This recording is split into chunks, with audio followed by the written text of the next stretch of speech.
नमस्कार दोस्तों, मैं हूँ प्रदीप कुमार। गुड मॉर्निंग सुप्रभात। जो रीजनिंग की क्लास है, हम उसी प्रकार से आपको किस प्रकार से रीजनिंग पढ़ाते हैं ताकि आने वाले भविष्य में आप आसानी से सीख सकें। एक रीजनिंग का टॉपिक आता है जिसका नाम होता है प्रतिबिंब, कि अगर दर्पण में कोई आकृति देखे तो वो किस प्रकार दिखाई देती है और जल में जो आकृति देखे वो किस प्रकार दिखाई देती है। तो हम पहले बात करेंगे जल प्रतिबिंब की। तो जल प्रतिबिंब जैसे कि मान लो आप एक प्रश्न है कि दी गई आकृति का जल प्रतिबिंब क्या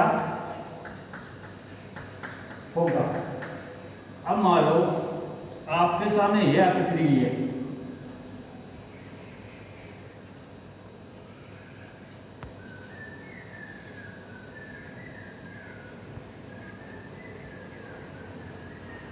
अगला इसके नीचे मिरर ले दिया है, अर्थात दर्पण इस तरफ ले दिया है।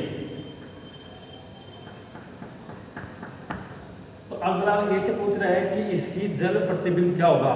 तो आपको कुछ नहीं करना है, नॉर्मल सी चीज है। ये जो दर्पण मिला हुआ है इसको क्या करना है, नीचे की ओर करना है। अगर जल में पूछे तो नीचे की ओर करना है, तो इसको नीचे की ओर करेगा। तो जो ये चित्र है नीचे की ओर आप करोगे इसको तो ये चित्र ऐसे बन जाएगा। तब कब करना है, जब इसके नीचे की ओर दर्पण मिला हो तब इसको नीचे की ओर करना है। और अगर चित्र यहाँ पे बना हुआ है और दर्पण इसके ऊपर की ओर मिला हुआ है, इसके ऊपर की ओर मिला हुआ है, तो इसको ऊपर की ओर करना है। तो ऊपर की ओर बना करोगे तो कैसा चित्र बनेगा, ये नीचे की ओर आ जाएगा और ये खाली जो स्थान है ये ऊपर की ओर चला जाएगा। आ गया समझ में। दूसरा लेके करते हैं। अगर जल में पूछे तो नीचे की ओर जिस प्रकार मिरर रखा होता है वो ऊपर की ओर। और बात करें हम दर्पण प्रतिबिंब की, तो और हम दर्पण प्रतिबिंब भी आसानी से सीखेंगे। दर्पण प्रतिबिंब में क्या होता है कि मान लो ये मिरर रखा हुआ है और अगला हमको यह पूछ रहा है कि दी गई आकृति का दर्पण प्रतिबिंब क्या होगा। तो इस जैसे कि इसमें इस प्रकार यहाँ पे मिरर मिला हुआ है, तो हमें इस वस्तु को, इस चित्र को इस तरफ पलटना है। तो आप इस तरफ पलटोगे तो इसका जो चित्र है ऐसे दिखाई देगा, सेम ऐसा का ऐसा ही दिखाई देगा।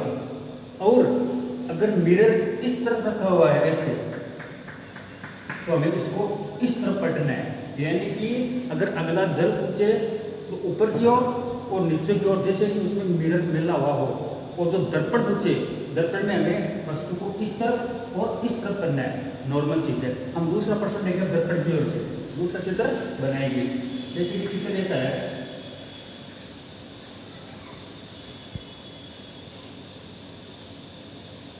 ऐसा चित्र है, मिरर इस प्रकार रखा हुआ है। अगला पूछ रहा है कि इसका दर्पण प्रतिबिंब क्या होगा। तो मिरर यहाँ पे रखा हुआ है, तो हमें उसको ऐसे पलटना है। ऐसे हम पलटेंगे तो आपको पता है कैसा चित्र बनेगा। जो ये हिस्सा है ना ये इस तरफ चल जाएगा, जैसे 1 2 3 1 2 3 और जो लाइन है 2 1 2 लाइन इस तरफ चल जाएगा। इसका ये दर्पण प्रतिबिंब हो गया। आ गया बात तो समझ में। तो इस तरफ चित्र था वो इस तरफ आ गया, ये तो होता है दर्पण में। और अगर इसका हमें ये से पूछे कि इसका जल प्रतिबिंब बने तो मेरे अगला इस तरफ भी रखेगा, तो या तो नीचे की ओर रखेगा या ऊपर की ओर रखेगा। तो मान लो कि वो है ऊपर की ओर रख दिया और हमें पूछ रहा है कि जल प्रतिबिंब बनाओ, तो हमको इसको ऊपर लेके जाना है। इसको अगर हम ऊपर लेके जाएंगे तो ये चित्र कहाँ पे आएगा, आपको इस तरफ आएगा। यहाँ पे ऐसे इसको आप पलट के देख लो। इससे एक चित्र यहाँ पे कैसे ये चित्र है जो यहाँ पे आएगा और बाकी का ऊपर का जो सारे खाली के ऊपर की ओर चले जाएगा। थैंक यू, धन्यवाद। अगर आपको समझ में आया तो हमारे YouTube चैनल को फॉलो करो और सब्सक्राइब करो। धन्यवाद।